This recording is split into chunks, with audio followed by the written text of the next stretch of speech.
Hello friends, welcome to Nirmala's kitchen. இன்றைக்கி நம்ம வந்து ஒரு ஸ்வீட் ரெசிபி பார்க்கலாம் வாங்க. இது வந்து கர்நாடகாவோட ஸ்பெஷல் ஸ்வீட் ரெசிபின்னு சொல்லலாம். இது வந்து சிரோட்டி வந்து நம்ம எப்படி செய்யுதுன்னு பார்க்கலாம். இதுக்கு முன்னாடி நம்ம சேனல் சப்ஸ்கிரைப் பண்ணிவிட்டு பெல் சிம்பிள் தட்டிடுங்க. வாங்க இப்போ வீடியோக்குள்ளே போகலாம். இந்த சிரோட்டி வந்து ரொம்ப அருமையாக இருக்கும், ரொம்ப ஈஸியாக கூட செஞ்சிடலாம். நான் வந்து ஸ்டெப் பை ஸ்டெப்பாக எப்படி செய்யுதுன்னு காமிச்சிருக்கேன். ஸோ வீடியோவை ஸ்கிப் பண்ணாமல் கடைசி வரைக்கும் பாருங்கள் ஃப்ரெண்ட்ஸ். இந்த சிரோட்டி செய்கிறதுக்கு வந்து நம்ம சிரோட்டி ரவை தான் எடுக்க போகிறோம் இன்றைக்கி. இப்போ வாங்க எப்படி செய்யுதுன்னு பார்க்கலாம். முதல்ல பவுல் எடுத்துக்கலாம், மிக்சிங் பவுலு. நான் வந்து 1 கப் அளவுக்கு சிரோட்டி ரவை எடுத்துருக்கிறேன். இந்த சிரோட்டி வந்து சிரோட்டி ரவையில் தான் வரும். இது வந்து நார்மல் ரவைலெல்லாம் வராது. அதாவது நம்ம உப்புமா செய்கிற ரவையில் வராது இது. இந்த சிரோட்டி ரவை வந்து நல்லா மெல்லீஸாக இருக்கும். நீங்கள் கடையில் கேட்டு வாங்கும்போது சிரோட்டி ரவைன்னு கேளுங்க, தருவாங்க. இப்போ இதுக்கு வந்து நான் 1/2 கப் அளவுக்கு நான் மைதா எடுத்துக்கிறேன். மைதா சேர்த்துட்டு பிஞ்ச் ஆஃப் சால்ட்டு சேர்த்துக்கிறேன். அதுக்கப்புறம் 2 டேபிள் ஸ்பூன் அளவுக்கு நெய் சேர்த்துக்கிறேன் நான். நெய் வந்து உருக்கிட்டனா சேர்த்துக்கலாம், இல்லை அப்படின்னா சேர்த்துக்கலாம். சேர்த்துட்டு இதை வந்து நல்லா பிசைஞ்சு கொடுக்கணும். முதல்ல தண்ணி சேர்க்காத பிசையலாம். இந்த நெய்யெல்லாம் மாவில் படுற மாதிரி பிசைஞ்சிக்கலாம். இப்போ நான் வந்து 1 கப் அளவுக்கு தண்ணி எடுத்துருக்கிறேன். அதுக்கு தண்ணி வந்து கொஞ்சம் கொஞ்சமாக சேர்த்து நம்ம மிக்ஸ் பண்ணிக்கலாம். முதல்ல கொஞ்சம் சாஃப்டாக இருக்கணும். அதுக்கப்புறம் இது வந்து கெட்டியாகிடும். நமக்கு வந்து கெட்டி தான் வேணும், கெட்டியாக மாவு தான் வேணும். பாருங்கள், ரொம்ப தண்ணி ஊற்றிடக்கூடாது. ரொம்ப தண்ணியாகிடுச்சுன்னா கொஞ்சமாக மைதா போட்டு பிசைஞ்சிக்கலாம். இப்போ இது வந்து நல்லா பிசைஞ்சிக்கலாம். நல்லா ப்ரெஷர் கொடுத்து இதை வந்து நம்ம பிசைஞ்சிக்கலாம் மாவு. ஏன்னா இது வந்து ரவை சேர்த்துருக்கிறதுனால இது வந்து கொஞ்சம் ஹார்டாக இருக்கும். இப்போ பாருங்கள், இந்த அளவுக்கு நம்ம வந்து பிசைஞ்சிருக்கிறோம். இப்போ மாவு வந்து நம்ம பிசைஞ்சியாச்சு. நம்ம வந்து 1/4 டீஸ்பூன் அளவுக்கு நம்ம நெய் எடுத்துக்கலாம். நெய் எடுத்து இந்த மாவு மேலெல்லாம் ஸ்ப்ரெட் பண்ணிக்கலாம். ஸ்ப்ரெட் பண்ணிவிட்டு இதை வந்து ஒரு 20 நிமிஷத்துக்கு நம்ம வந்து ஊறுறதுக்கு விடலாம். உங்கள்கிட்ட டைம் இருந்துச்சுன்னா நீங்கள் வந்து 1 மணி நேரம் கூட இதை வந்து ஊற வைக்கலாம். நான் வந்து 20 நிமிஷத்தை ஊற வைக்கிறேன். இந்த ஸ்டெப் பை ஸ்டெப்பாக வந்து நான் பண்ணுறது நீங்கள் பார்த்துக்குங்க, அப்போ தான் உங்களுக்கு ஈஸியாகும். இப்போ நான் வந்து 20 நிமிஷத்துக்கு மூடி வச்சிடுறேன். நான் 20 நிமிஷம் ஆயிட்ட பிறகு ஓப்பன் பண்ணுறேன். பாருங்கள் எவ்வளோ ஹார்டாக இருக்குதுன்னு. இப்போ நம்ம கை வச்சு இதை நல்லா ப்ரெஷர் கொடுத்து நம்ம சாஃப்டாக ஆக்கிடணும் இந்த மாவை. இப்போ முதல்ல நம்ம வந்து கொஞ்சமாக மாவு எடுத்துருக்கிறதுனால கையிலேயே நம்ம வந்து பிசைஞ்சிக்கலாம். ப்ரெஷர் கொடுத்து நல்லா பிசைஞ்சாச்சு. இப்போ நம்ம வந்து மணை எடுத்துக்கலாம். நான் வந்து மணை எடுத்துருக்கிறேன். மணை மேலே போட்டு நல்லா ப்ரெஷர் கொடுத்து இன்னும் கொஞ்சம் நேரம் நம்ம வந்து பிசைஞ்சிக்கலாம். நான் வந்து ஒரு 10லேருந்து 15 நிமிஷம் இதை வந்து நல்லா பிசைஞ்சு கொடுக்குறேன். இது வந்து நல்லா சாஃப்டாக வரணும். அது வரைக்கும் நம்ம வந்து இதே மாதிரி நம்ம வந்து ரப் பண்ணி கொடுக்கணும். மாவு நல்லா சாஃப்ட் ஆகிற வரைக்கும் நம்ம பிசைஞ்சிக்கலாம். இப்போ வந்து பிசைஞ்சிட்டேன். நான் வந்து உருட்டுறக்கட்டை எடுத்துக்கிறேன். நான் வந்து உருட்டுறக்கட்டை எடுத்துகிட்டு இந்த மாவு மேலே வந்து இந்த மாதிரி அடித்து கொடுக்குறேன் நான். அடித்து பேசி ஓணுவோம் இல்லையா, அந்த மாதிரி இது வந்து அடித்து பேசிடலாம். ஏன்னா நம்ம 20 நிமிஷம் வச்சுருக்கிறதுனால நம்ம வந்து இந்த மாவை வந்து எல்லா பக்கமும் திருப்பி நம்ம வந்து கட்டை வச்சு அடிச்சிக்கலாம். இந்த மாதிரி பண்ணும்போது நமக்கு வந்து சிரோட்டி வந்து நல்லா சாஃப்டாக வரும். இந்த மாவு வந்து ஃபஸ்ட்டு சாஃப்ட் பண்ணிக்கலாம் நம்ம. மாவு வந்து ரெடி ஆகிடுச்சி. நம்ம வந்து கட் பண்ணி எடுத்துக்கலாம். நமக்கு எந்த சைஸ் வேணுமோ அந்த சைஸில் நம்ம கட் பண்ணிக்கலாம். நான் வந்து மீடியம் சைஸில் தான் கட் பண்ணுறேன். உங்களுக்கு பெருசாக வேணும்னா நீங்கள் பெருசாக கூட கட் பண்ணலாம். இது வந்து நம்ம அப்புறமா சப்பாத்தி மாதிரி உருட்டுறோம். பாருங்கள், நான் ஒரு மீடியம் சைஸில் எடுத்துருக்கிறேன். எனக்கு 1.5 கப்பு மாவுக்கு எனக்கு ஒரு 7லேருந்து 8 வரைக்கும் பூரி வந்துச்சு. மாவெல்லாம் உருண்டை பண்ணி ஒரு பக்கம் எடுத்து வச்சுக்கலாம். நம்ம மாவை வந்து மூடி வச்சுக்கலாம் நம்ம. இப்போ நம்ம ஒரு கப் எடுத்துக்கலாம். ஒரு கப்பில் வந்து 2 டேபிள் ஸ்பூன் அளவுக்கு நான் வந்து அரிசி மாவு சேர்த்துக்கிறேன். இது வந்து சாதா அரிசி மாவு தான். அதுக்கப்புறம் 3 டேபிள் ஸ்பூன் அளவுக்கு நான் வந்து நெய் சேர்த்துக்கிறேன். இது வந்து ஒரு பேஸ்ட் மாதிரி நம்ம தயார் பண்ணிக்கலாம். இந்த பேஸ்ட்டை தான் நம்ம வந்து அப்ளை பண்ணி நம்ம சிரோட்டி செய்கிறோம். நல்லா ஒரு ஸ்மூத் பேஸ்ட்டாக நம்ம வந்து செஞ்சு எடுத்துக்கலாம். நமக்கு வந்து நெய் பத்தலைன்னா இன்னொரு டேபிள் ஸ்பூன் அளவுக்கு நெய் சேர்த்துக்கலாம் நம்ம. நெய் வந்து நல்லா உருக்கி இருக்கணும். அப்போ தான் இது வந்து நல்லா நமக்கு வந்து அப்ளை பண்ணுறதுக்கு நல்லாயிருக்கும். பாருங்கள், இப்போ வந்து நான் நல்லா மிக்ஸ் பண்ணி கொடுக்குறேன். கட்டி எதுவும் இல்லாத மாதிரி இதை வந்து மிக்ஸ் பண்ணி எடுத்துக்கலாம் நம்ம. இதை வந்து நம்ம பைண்டிங் பர்பஸ்க்கு தான் நம்ம யூஸ் பண்ணுறோம். சிரோட்டிக்கு எப்போவுமோ இது ரொம்ப முக்கியம். அப்போ தான் நமக்கு வந்து இது பொறியாக வரும். இப்போ இது ரெடி ஆகிடுச்சி. இது ஒரு ஊற வச்சுக்கலாம். இப்போ நம்ம வந்து கிச்சன் கவுண்டர் டாப் மேலே தான் நம்ம வந்து செய்ய போகிறோம். இதை வந்து நல்லா தொடச்சிக்கலாம். ஒரு துணி வச்சுட்டு க்ளீனாக தொடச்சிக்கலாம். தொடச்சிட்டு பிறகு நம்ம வந்து செஞ்சு வச்சுருக்கிற மாவை வந்து எடுத்துக்கலாம். எடுத்துகிட்டு ரவுண்டாக சப்பாத்தி போல் நம்ம வந்து உருட்டி எடுத்துக்கலாம். நான் வந்து ஒரு 6 சப்பாத்தி அளவுக்கு நான் வந்து உருட்டுறேன். நான் காட்டுறேன் பாருங்கள். இது வந்து நல்லா ஒரு சைஸில் நம்ம வந்து உருட்டி எடுத்துக்கலாம். எல்லாமே ஒரே சைஸாக இருக்கணும். அப்போ தான் நமக்கு வந்து இது வந்து ஒன்று மேலே ஒன்று வைக்கிறதுக்கு கரெக்டாக இருக்கும். நான் காமிக்கிறேன் எந்த அளவுக்கு திக்னஸ் இருக்கணும்னு. இப்போ வந்து நான் ரவுண்டாக செஞ்சிட்டேன். நான் ஒரு 6 சப்பாத்தி செஞ்சு வச்சுருக்கிறேன். இப்போ பாருங்கள், நான் காட்டுறேன். இந்த அளவுக்கு திக்னஸ் இருக்கணும். இப்போ நம்ம மனை எடுத்துக்கலாம். மனை மேலே போட்டுக்கலாம். இது முதல் சப்பாத்தியை நான் வைக்கிறேன். முதல் சப்பாத்தி வச்சுட்ட பிறகு நம்ம செஞ்சு வச்சுருக்கிற பேஸ்ட்டோ நெய்யோ அரிசி மாவோ சேர்த்து செஞ்சு வச்சுருக்கிறத வந்து நம்ம இதில் ஆட் பண்ணிக்கலாம். இது மேலே அப்ளை பண்ணிக்கலாம். இதை அப்ளை பண்ணிவிட்டு நல்லா ஸ்ப்ரெட் பண்ணிக்கணும். நல்லா எல்லா பக்கமும் ஸ்ப்ரெட் ஆகணும். நம்ம செஞ்சு வச்சுருக்கிற 6 சப்பாத்திக்கு இந்த இது வந்து பேஸ்ட் வந்து சரியாக போயிடும். இப்போ பாருங்கள், நான் வந்து செகண்ட் சப்பாத்தியை வச்சுருக்கிறேன். இந்த செகண்ட் சப்பாத்தியை வச்சுட்டு அது மேலே இதே மாதிரி ப்ரொசீஜரை நான் வந்து 6 சப்பாத்திக்கும் இதே மாதிரி பண்ணுறேன். நம்ம இந்த பண்ணும் போதும் நடுவில் வந்து நம்ம வந்து கை வச்சு நல்லா ப்ரெஸ் பண்ணி கொடுக்கலாம்.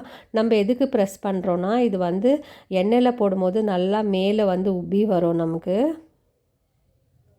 இப்போ நான் 3வது சப்பாத்தி வைக்கிறேன். அது மேலேயே வச்சுட்டு இந்த நெய்யும் அரிசி மாவை சேர்த்து நம்ம வந்து போட்டுக்கலாம், அப்ளை பண்ணிக்கலாம். இப்போ 4வது சப்பாத்தியும் அதே ப்ரோசஸ் தான் நம்ம வந்து பண்ணால், நீங்கள் எத்தனை சப்பாத்தி பண்ணி வச்சுருக்கிறீங்களோ அந்த அளவுக்கு நம்ம வந்து எல்லா சப்பாத்தியும் இப்படி போட்டுக்கலாம்.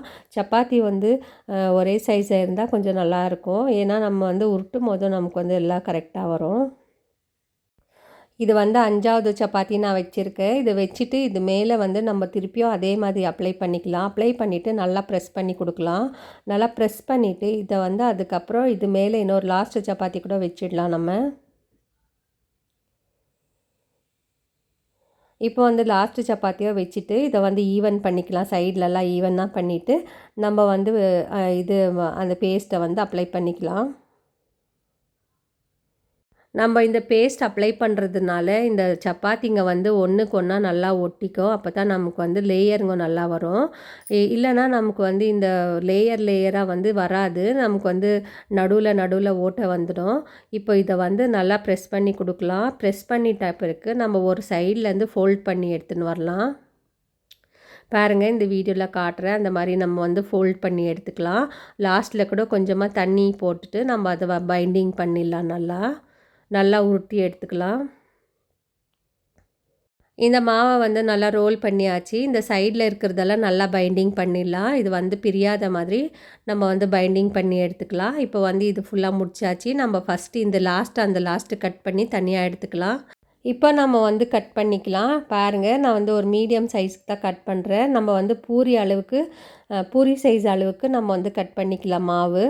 அப்போ தான் இது வந்து நல்லாயிருக்கும் பார்க்குறதுக்கு. இப்போ நான் வந்து கட் பண்ணி எடுத்துட்டேன். இந்த பின்னால் ஓப்பன் ஆகிருந்துச்சுன்னா அதை வந்து பின்னால் கொண்டாந்துட்டு ப்ரெஸ் பண்ணிக்கலாம் நம்ம. பாருங்கள், இந்த மாதிரி ப்ரெஸ் பண்ணிக்கலாம். ப்ரெஸ் பண்ணிவிட்டு லேசாக நம்ம வந்து உருட்டி எடுத்துக்கலாம். இப்போ ஒரு மாவு எடுத்துக்கலாம். நம்ம வந்து நல்லா ரவுண்ட் ஷேப் பண்ணிக்கலாம். பண்ணிவிட்டு கையில் கொஞ்சம் ப்ரெஸ் பண்ணிவிட்டு இதை வந்து உருட்டி எடுத்துக்கலாம் நம்ம. இப்போ சைடில் எல்லாம் ஓப்பன் ஆகிருந்துச்சுன்னா அதெல்லாம் நல்லா பைண்ட் பண்ணிக்கலாம் நம்ம. பைண்ட் பண்ணிவிட்டு கையில் முதல்ல நம்ம வந்து ப்ரெஸ் பண்ணி எடுத்துக்கலாம். அதுக்கப்புறம் கட்டை வச்சு நம்ம லேசாக நம்ம வந்து இதை மேலே ப்ரெஷர் கொடுக்கலாம். ரொம்ப ப்ரெஷர் கொடுக்காதீங்க.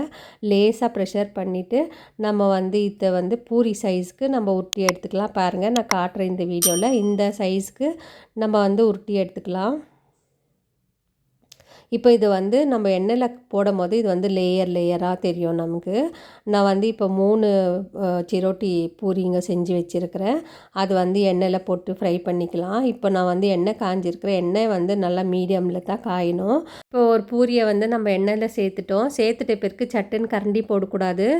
இது வந்து நம்ம எண்ணெயை வந்து சைட்லேருந்து எடுத்து நம்ம அது மேலே வந்து இந்த மாதிரி தெளித்து விடணும். அப்போ தான் நமக்கு வந்து நல்லா லேயராக கிடைக்கும். இது மத்தியத்தில் கரண்டி எதுக்கு வச்சுருக்கிறேன்னா, அது வந்து இந்த சைடு அந்த சைடு போகிறதுனால நான் வந்து கையில் பிடிச்சிட்டு நம்ம சைடில் இருக்கிற எண்ணெயை எடுத்து நம்ம அந்த பூரி மேலே போடும்போதும் நமக்கு வந்து நல்லா ஒரு அழகான லேயர்ஸ் வரும். இப்போ வரும் பாருங்கள். நான் வந்து மீடியம் சிம்மில் வச்சு தான் இது செய்கிறேன். நம்ம வந்து ஒரே முறை 2, 3 போட முடியாது. இதில் ஒன்றா தான் போட்டு பொரித்து எடுக்கணும். இல்லை நீங்கள் வந்து பெரிய கடாய் வச்சுருந்தா அதில் வந்து நீங்கள் 2, 3 கூட ஒன்றா போட்டுக்கலாம். ஒன்று ஒன்றா போட்டு பொரித்து எடுத்துக்கலாம் நம்ம. இது வந்து நல்லா ஒரு லைட் ப்ரௌன் கலராக வரணும். அப்போ தான் இது வந்து நல்லா இருக்கும் டேஸ்ட்டு. இது வந்து பார்க்குறதுக்கும் நல்லாயிருக்கும். பாருங்கள், இந்த எண்ணெய் வந்து நம்ம வந்து சைடில் இருக்கிற எண்ணெய் வந்து இது மேலே தொளிச்சு தரணும். இப்போ இது வந்து நல்லாவே வெந்துடுச்சு. நான் காமிக்கிற பாருங்கள், இந்த கலருக்கு இருக்கணும். ரொம்ப ஹை ஃப்ளேமில் வச்சா இது வந்து கலர் மாறிட்டு தீஞ்சிற மாதிரி ஆகிடும். நம்ம வந்து மீடியம் சிம்மில் வச்சு பொரித்து எடுத்துக்கலாம். நான் வந்து ஒன்று செஞ்சுட்டேன். நான் மிச்சம் இருக்கிறதெல்லாம் கூட அதே மாதிரி செஞ்சுக்கிறேன். பாருங்கள், நான் வந்து 2வது பூரி கூட நான் போடுறேன். பூரி சேர்த்த உடனே எண்ணெயில் சட்டுன்னு கரண்டி போடாமல் நம்ம வந்து மெதுவாக இதை வந்து எண்ணெய் எடுத்து வந்து இந்த பூரி மேலே போடணும். அப்போ தான் இது வந்து நல்லா லேயராக உப்பி வரும்.